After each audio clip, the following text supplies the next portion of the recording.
अगर मनुष्य को ये लगता है कि मैं पैदा हुआ, मैं सुपीरियर हूँ, तो सारी प्रकृति का उपभोग करने का जैसे मुझे अधिकार मिल गया। आज हम देखते हैं कि इसी मानसिकता के चलते हुए हम कैसी विभीषिका की तरफ बढ़ रहे हैं, हम कैसे प्रदूषण की तरफ बढ़ रहे हैं, हम अपनी ही गैर जिम्मेदार हरकतों की वजह से अपने ही प्लेनेट को डिस्ट्रॉय करने की तरफ बढ़ रहे हैं, क्योंकि हमको लगता है कि हमको उपयोग करना है। अगर हम हर चीज़ को उतना सम्मान दें तो दुनिया बिल्कुल अलग होगी। भारत इसी अद्वैत दर्शन में विकसित हुई एक सभ्यता रही। तो भारत में हम देखें कि हम पत्थरों की पूजा करते हैं, हम नदियों की पूजा करते हैं, हम पेड़ पौधों की पूजा करते हैं, चांद तारों सूरज की पूजा करते हैं। उनमें पूजा जैसा कुछ है या नहीं है, ये एक अलग विषय है। भारत में अगर हम खोज करेंगे तो ऐसी कोई भी चीज नहीं मिलेगी जिसकी वो पूजा नहीं करते। आप खोजने निकले, आपको सारी वैरायटी मिल जाएगी।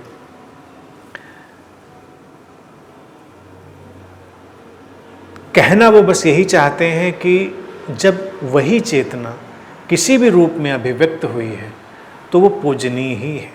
वो चाहे हमारे शरीर में अभिव्यक्ति हुई हो, चाहे वो तुम्हारे शरीर में अभिव्यक्त हुई हो, वो सूरज में अभिव्यक्त हुई हो, वो मिट्टी के ढेले में अभिव्यक्त हुई हो, या किसी पशु पक्षी या पेड़ पौधे में, है वही चेतना। तो उसके लिए एक रेवरेंस, उसके लिए एक सम्मान, वो जब हमारे अंदर आता है तो हम एक अलग ही हार्मनी में रहते हैं। और अध्यात्म क्या है? अगर देखा जाए, अध्यात्म के बारे में तमाम मुल्कों में और तमाम जो धर्म हैं उनकी अपनी व्याख्याएं हो सकती हैं। वो व्याख्याएं, कोई ईश्वर की भक्ति, कोई ईश्वर का आदेश मानने की इच्छा, कोई उसके हिसाब से चलने की सारी व्यवस्था, उसको धार्मिकता या धर्म कह सकता है। भारत में वो अध्यात्म उसी को कहेंगे जब हम पूरे जगत के साथ एक हार्मनी में हैं, शांति और समस्वरता में, पीस एंड हार्मनी में, अपने लोगों के साथ ही नहीं, पूरे जगत के साथ।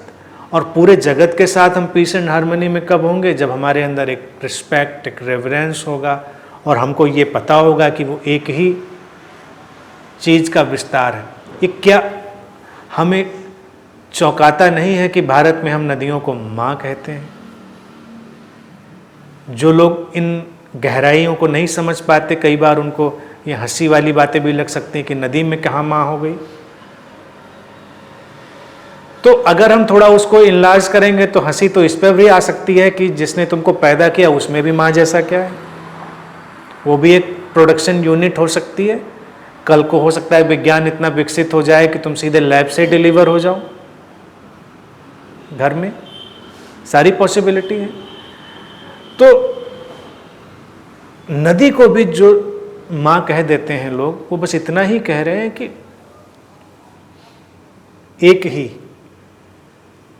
ही चेतना फैली है हर तरफ, तो भेद नहीं है। अब नदियों का अगर जल तुम उपयोग करते हो तो करते हो, तुम प्रकृति में तमाम चीज़ों का उपयोग करते हो तो करते हो, लेकिन उनके प्रति सम्मान। अपनी बायोलॉजिकल मदर को देखो तो उसका भी तो पैदा होते उपयोग ही शुरू करते हो। कोई बच्चा पैदा होते ही माँ के सम्मान में या प्यार में नहीं जाता। इस गलतफहमी में कभी ना रहें कि वो प्यार है, वो उपयोग है, सर्वाइवल का। जैसे ही बच्चा पैदा हुआ वो सीधे अपनी माँ का स्तन ढूंढता है दूध पीने के लिए, और इंस्टिंक्टिवली वो सर्च कर लेता है, इंस्टिंक्टिवली पी लेता है। He is only interested in survival, और उसकी कोई रुचि नहीं है। प्यार और सम्मान, तमाम तरह की जो और बातें हैं वो बहुत बाद में समझ में आती हैं, लेकिन ये इनबिल्ट है। इसमें कोई ऐसी बात नहीं है कि कोई असम्मान की बात है, और इसमें वो बात भी नहीं है जिसको हम यूटिलिटेरियन बना देते। जब एक ही चेतना है तो स्वाभाविक है कि फिर वही जीवन देगी भी, वही जीवन लेगी भी, वही जीवन को संवारेगी भी, वही जीवन को बिखेरेगी भी, सब एक ही जब है। तो अगर हम कहें कि अगर किसी को जीवित रहना है तो कोई भोजन भी आएगा कहीं से, उसको चाहिए होगा। तो कोई ये पूछे कि अगर सब चेतना ही है तो फिर तुम ये सब्जी क्यों खा रहे हो, और तुम ये चीज़ क्यों खाई, तुमने आगे और बढ़ाएंगे तो कोई कहेगा शिकार क्यों किया, तो तुमने उसको मारा क्यों। अगर फिर हम इस बात को कहें, मैं बार बार इस बात को कहता रहा हूँ, हम जंगल जाएं और जानवरों का शिकार भी देखें तो वो भी बड़ा निर्दोष है, इनोसेंट है, सर्वाइवल का बस एक उपाय है। बाकी आराम से रहते हैं जानवर, उनका आपस में कोई लड़ाई झगड़ा, कोई मन मुटाव, कोई वैमनस्य, कोई कॉन्फ्लिक्ट नहीं है एक दूसरे से। सर्वाइवल है, प्रकृति ने सर्वाइवल का एक ढांचा विकसित किया है जिससे वो सब चल रहा है। तो बच्चा पैदा होते ही सर्वाइवल का काम शुरू करता है, और इसमें अस्तित्व यही कहना चाहता है कि सर्वाइवल में उपयोग घटता है, वो बुरा नहीं है। यूटिलिटी और यूटिलिटेरियन अप्रोच, इन दोनों में फ़र्क हो जाता है। अगर हम सहज रहते हैं तो पूरी प्रकृति हमारे लिए यूटिलिटी पैदा करती है, हमारे लिए तमाम माध्यम बनते हैं, सहयोग घटता है। लेकिन अगर हम यूटिलिटेरियन बनते हैं, यानी उपयोगितावादी बनते हैं, तो हम उपयोग करना चाहते हैं, और जब उपयोग करना चाहते हैं तो आवश्यकता से ज़्यादा इकट्ठा करने की कोशिश करते हैं। हम आवश्यकता से ज़्यादा चीज़ों को छीनने खींचने की कोशिश करते हैं, लड़ाई लड़ने की कोशिश करते हैं, वो एक भ्रम बनता है। आध्यात्मिक व्यक्ति वो है जो इस बात को जानता है कि सब वही चेतना है, शांत रहता है, भरोसा करता है, और उस ट्रस्ट से उसका जीवन, उस श्रद्धा से उसका जीवन आगे चलता चला जाता है। वो चलता ही चला जाएगा। अगर कपड़ों के मामलों में ही देखो, तुम इकट्ठे करते रहो तो उससे क्या बनना है। तमाम लोग तो इतना इकट्ठा कर लेते हैं ज़िंदगी भर पहन भी नहीं पाते। कई लोग तो इतना भी इकट्ठा कर लेते हैं कि अपने आखिरी वक्त का भी सब इंतजाम कर लेते हैं, और तुम्हारे घर वाले पहनाएंगे कि नहीं पहनाएंगे ये भी कोई गारंटी नहीं, तुमको क्या पता। तुम गए, बात खत्म। तमामों कपड़े तो रखे रह जाते हैं, लोगों को कहाँ पहन पाते हैं, इतना स्टोर कर लेते हैं। तो लोगों के अंदर स्टोर करने की वृत्ति है, खाना स्टोर कर लो, पैसा स्टोर कर लो, कपड़ा स्टोर कर लो, हर चीज़ स्टोर कर लो, कैप्चर करो। यह है यूटिलिटेरियन अप्रोच। और यूटिलिटी वो है जो नैसर्गिक रूप से घटती है, उतना तुमको मिलेगा, उससे ज़्यादा मिलेगा भी नहीं, ये बात तय समझो। अगर वो चेतना एक ही सब जगह काम कर रही है तो जितनी प्राण ऊर्जा तुम्हारे इस यंत्र को मिलनी है उतनी मिलेगी, और तुम्हारे लाख उपायों के बावजूद भी वो नहीं मिलेगी जो नहीं मिलनी, क्योंकि बनना और बिखरना उसी खेल का हिस्सा है। इस तथ्य को देख लेने के बाद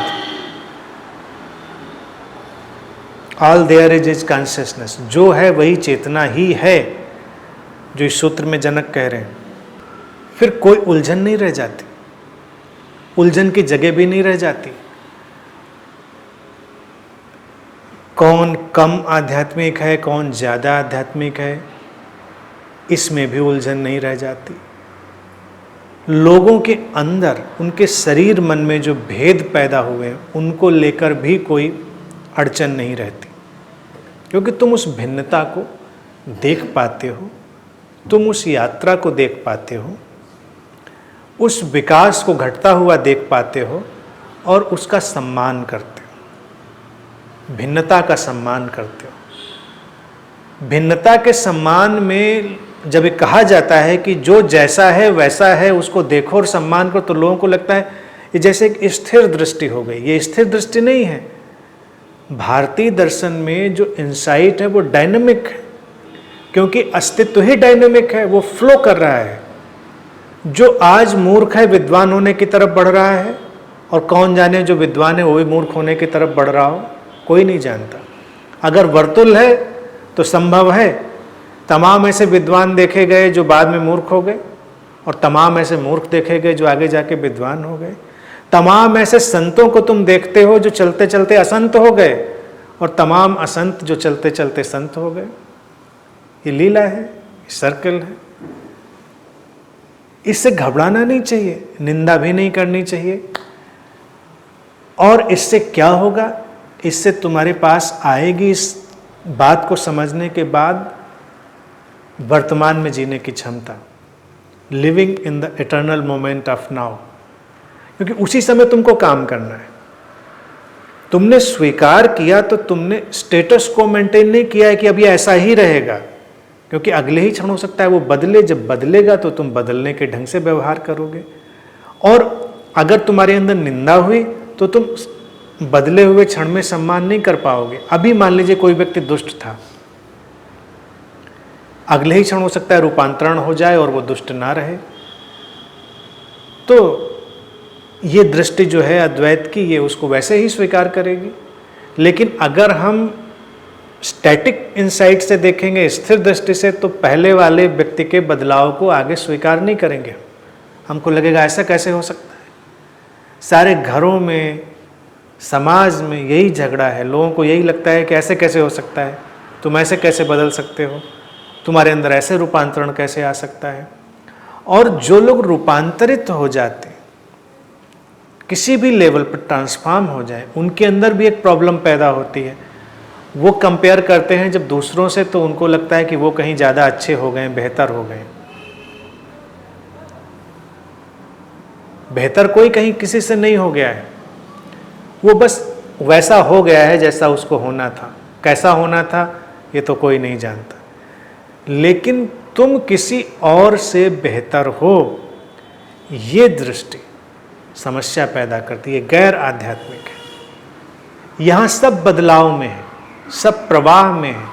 तो वो प्रवाह घटता रहेगा, वो फ्लो चलता रहेगा। हम उस भेद की दृष्टि से जो तुलना लाती है नहीं देखते हैं। हम केवल भिन्नता की दृष्टि से देखते हैं कि भिन्नताएं हैं, भिन्नताएं बदलेंगी। वो एक्सप्रेशन है, उस कॉन्शियसनेस का एक्सप्रेशन है। अगर तुम अपने जीवन को भी देखो कि जब तुमने अपने जीवन की सारी बातों को, प्रक्रियाओं को, अपनी स्टुपिडिटीज़ को, अपने सारे प्रोसेसेस को तुमने एक्सेप्ट किया है, तो तुम हमेशा ट्रांसफॉर्म हुए हो, उससे आगे गए हो। लेकिन अगर तुम किसी भी चीज़ पर अटक गए हो, या तुमको ऐसी सोच दे दी गई है बाहर से कि ये गलत है, तुम अटक जाते हो। तमाम बच्चे पैदा होते और उनको वो कंडीशनिंग दे दी जाती है कि तुम ऐसे ही हो, तो वो उस विचार में अटक जाते हैं। वो सचमुच में नहीं अटकते, लेकिन वो विचार उनको अटका लेता है। तो विचार जो है वो कई अर्थों में सीमा बन जाते हैं, एक इल्यूजरी लिमिट क्रिएट करते हैं, लेकिन वो है नहीं सीमा। जैसे ही उनको एहसास होगा वो उससे आगे चले जाएंगे। तो हमको जब ये बात समझ में आए कि एक ही चेतना का प्रवाह है, तो हमको तुलनाओं को गिरने देना चाहिए। तुलनाएं गिरती भी हैं, और लोगों को सामान्य दृष्टि से देखें। मान लो तुम ध्यान करते हो, तुम ध्यान में हो, कोई है जो ध्यान नहीं करता, ध्यान में नहीं है, तो तुम उससे श्रेष्ठ नहीं हो। सामान्य रहो। कौन जाने कि जो अभी ध्यान में नहीं है वो थोड़ी ही देर में ध्यान में खींच लिया जाने वाला हो। तुम छुपे हुए किसी भी पोटेंशियल को नहीं जानते। वो जब एक ही का कार्य व्यापार चल रहा है, तो इस समय वैसा ही उसके साथ घटना होगा। लेकिन लड़ाई चलती दोनों तरफ से।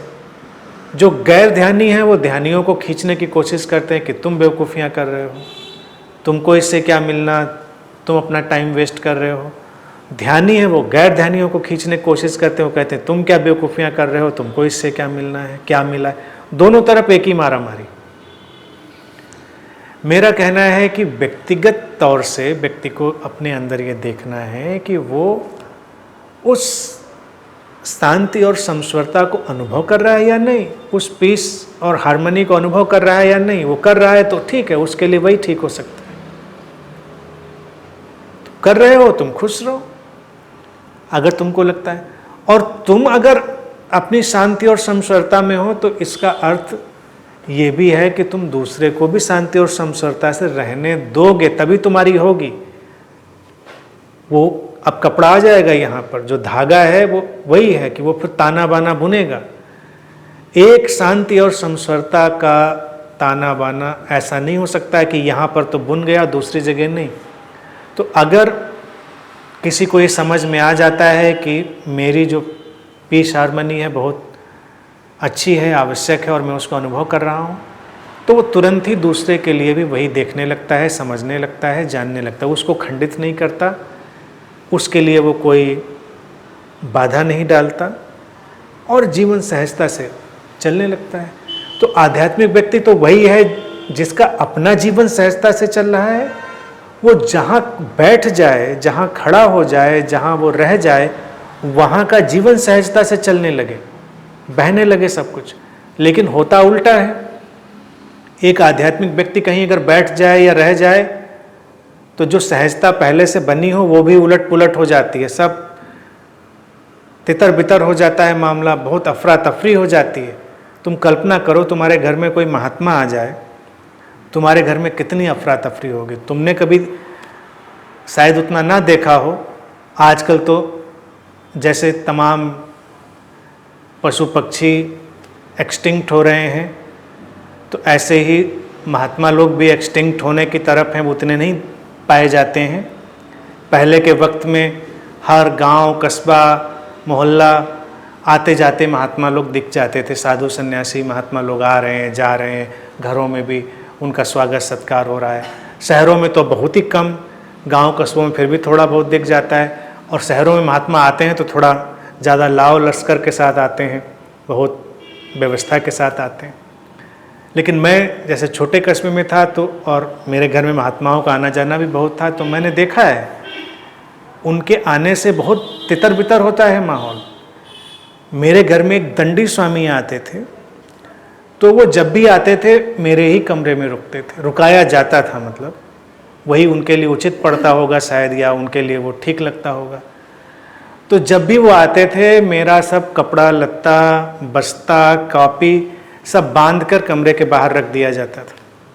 यानी मैं बेदखल कर दिया जाता था उतनी देर के लिए, 2 दिन 3 दिन जितनी देर वो रहते थे, तो मैं वहाँ पर बिल्कुल रिफ्यूजी की स्थिति में होता था।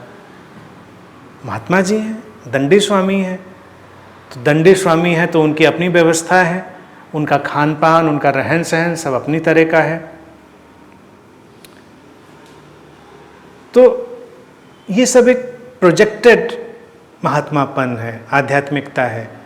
ये कभी बीच में सीख ली गई, लेकिन भारत की जो आत्मा में बसती है आध्यात्मिकता, वो ये है कि जब कोई महात्मा कहीं चला जाए, कोई संत कहीं चला जाए, तो लोगों को पता ही ना चले, सब इतना सहज हो जाए, और जो असहज हो पहले से वो भी सहज हो जाए। लोग एट ईज हो जाएं, वो अपनी इन्फीरियरिटीज़ भूल जाएं, वो अपनी सुपीरियरिटीज़ भूल जाएं, अपने सारे भेद भूल जाएं, तुलनाएं भूल जाएं, सब खत्म हो जाए। तो जब ऐसी प्रेजेंस हो तो हम कहेंगे कि ये संतों की प्रेजेंस है। संत की प्रेजेंस से असहजता नहीं आनी चाहिए। और जब हम चेतना के एक ही प्रवाह को जानेंगे तो असहजता समाप्त होगी, सहजता आएगी, हम समरस होंगे, हार्मोनाइज्ड होंगे, हमारे आसपास का पूरा वातावरण वैसा होगा। और इसी बात को दर्शाने के लिए भारत में एक और प्रतीक उन्होंने माले का लिया। माले में वो 108 मनके डाल देते हैं, उसके अंदर एक धागा। 108 मनके भी भारत की एक बहुत बड़ी मनोवैज्ञानिक खोज है, जिस पर अभी काम हो सकता है, पता नहीं किया गया है या हो रहा होगा। भारत में वो मानते रहे हैं कि 108 तरह के व्यक्तित्व हो सकते हैं दुनिया में, भेद। लेकिन उन सारे व्यक्तित्वों के भीतर धागा एक ही है, चेतना एक ही है। तो भेद रहने दो, धागा अगर है तो सब संभला है। धागा अगर टूटेगा तो सब मन के बिखरेंगे। एक ही चेतना का धागा, उसमें सारे व्यक्तित्व पिरोए हुए, तो कोई झगड़ा झंझट नहीं, सब एक साथ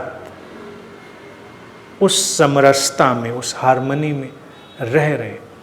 तो यही भारतीय दर्शन की गहराई है, वो गहराई जिसमें हम जब इस अद्वैत दर्शन को देखते हैं तो सब भेद मिट जाते, कोई भी ऊंचा नीचा नहीं रह जाता, कुछ भी कम ज़्यादा नहीं रह जाता। कभी तो महात्माओं के प्रवचन देखो, बाजार के विरोध में, व्यापार के विरोध में, भौतिकता के विरोध में, तमाम चीज़ों के विरोध में बोलते चले जाएंगे।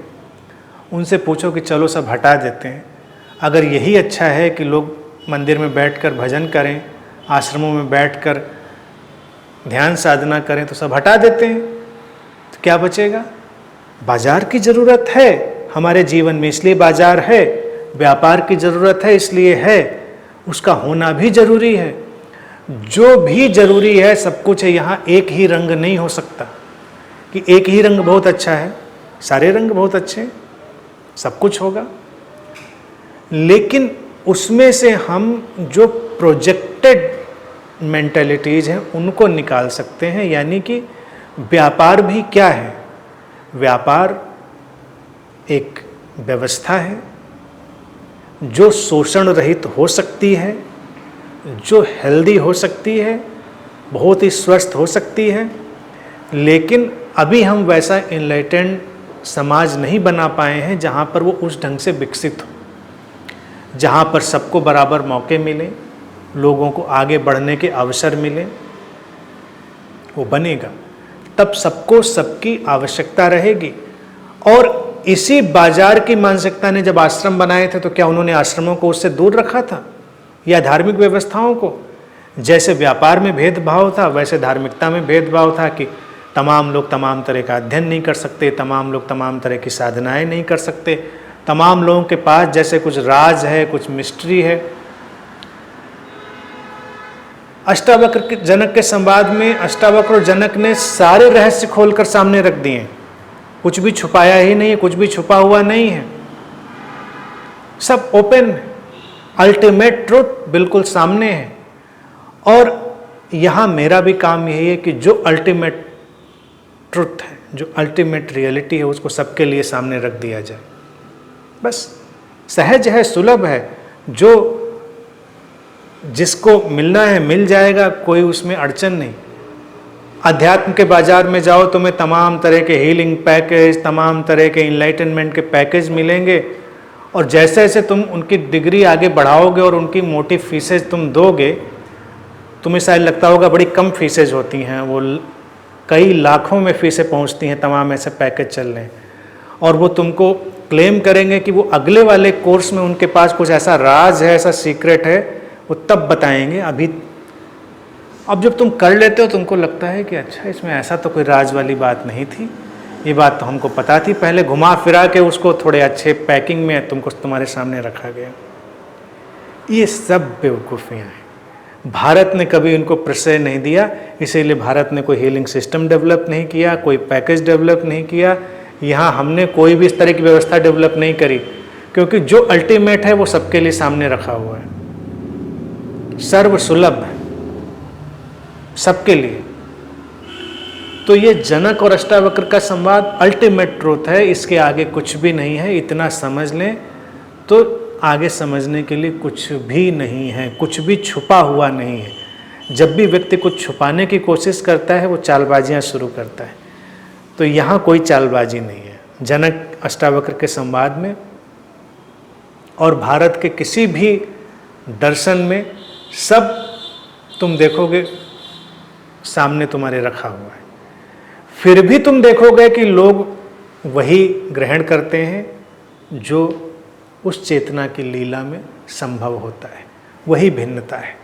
उसको चलने देना है और उसका आनंद लेना है, सहज बने रहना है, और अपनी प्रेजेंस में दूसरों को सहज बने रहने देना है, तभी तुम ध्यानी होगे। इस सूत्र को समझेंगे तो सहजता जीवन की धारा बनेगी। ठीक, आज के लिए